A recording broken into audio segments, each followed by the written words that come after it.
அன்பு நண்பர்களே, தோழர்களே,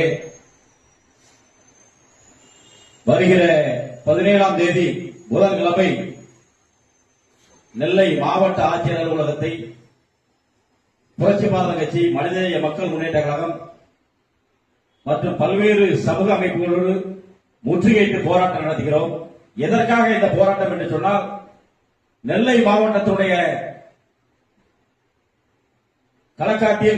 களக்காடு ஒரு நகராட்சி அந்தஸ்து பெற்ற நகரம். இந்த களக்காடு நகர மையத்தில் அமைந்திருக்கக்கூடிய குடிதாங்கிக்குளம், குடி தாங்கக்கூடிய ஒரு முக்கியமான நீர்நிலை கொண்ட அந்த குடிதாங்கிக்குளம் கொஞ்சம் கொஞ்சமாக அழிந்து கொண்டிருக்கிறது. இந்த குடிதாங்கிக்குளத்தின் ஒரு பகுதியை அழித்து அதிலே நடைபாதை அமைப்பதை, சாக்கடை கழிவுநீர் ஓடை அமைப்பது, சாக்கடை கழிவுநீர் தொட்டி அமைப்பதை தடுக்க கோரி பல்வேறு கட்ட போராட்டங்களை சமூக அமைப்புகளோடு முன்னெடுத்து நீதிமன்றத்திலும் வழக்கு தொடர்ந்து மதுரை உயர்நீதிமன்ற அமர்வு குடிதாங்கி குளத்தின் உள்ளே எந்தவித வேலைகளை செய்யக்கூடாது, குடிதாங்கி குளத்தின் அளவை சுருக்கவோ கூடாது என நீதிமன்ற உத்தரவு பிறப்பித்தது.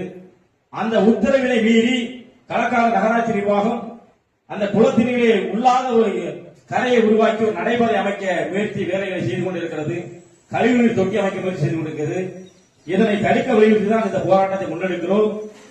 வருவாய்த்துறையினர் களக்காடு குடிதாங்கி குளத்திலே மண் அழுவதற்கோ கனிம வளங்களை கொண்டு செல்வதற்கு கனிம வளத்துறையோ எந்தவித அனுமதியும் வழங்கவில்லை. இது தெல்ல தெளிவாக வருவாய்த்துறை இடத்திலே நாங்கள் கேட்டு தெரிந்து கொண்டோம்.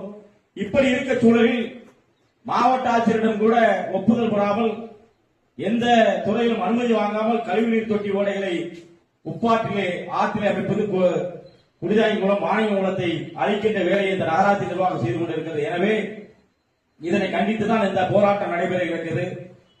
மகா ஜனங்களே, ஊடக நண்பர்களே, பத்திரிகை நண்பர்களே, இந்த போராட்டம் மக்களுக்கான போராட்டம். வருங்காலத்தில் களக்காட்டின் வறட்சி நிலை ஏற்பட்டுவிடக்கூடாது. பொதுமக்கள் குடியிருக்கின்ற பகுதியில் இருக்கின்ற அந்த குடிதாங்கி குளம் பாதுகாக்கப்பட வேண்டும் என்கின்ற கோரிக்கை வலியுறுத்தி இந்த போராட்டம் நடைபெறுகிறது. அனைவரும் ஆதரவு தாருங்கள், அன்புடன் கேட்டுக்கொள்கிறேன். நன்றி, வணக்கம்.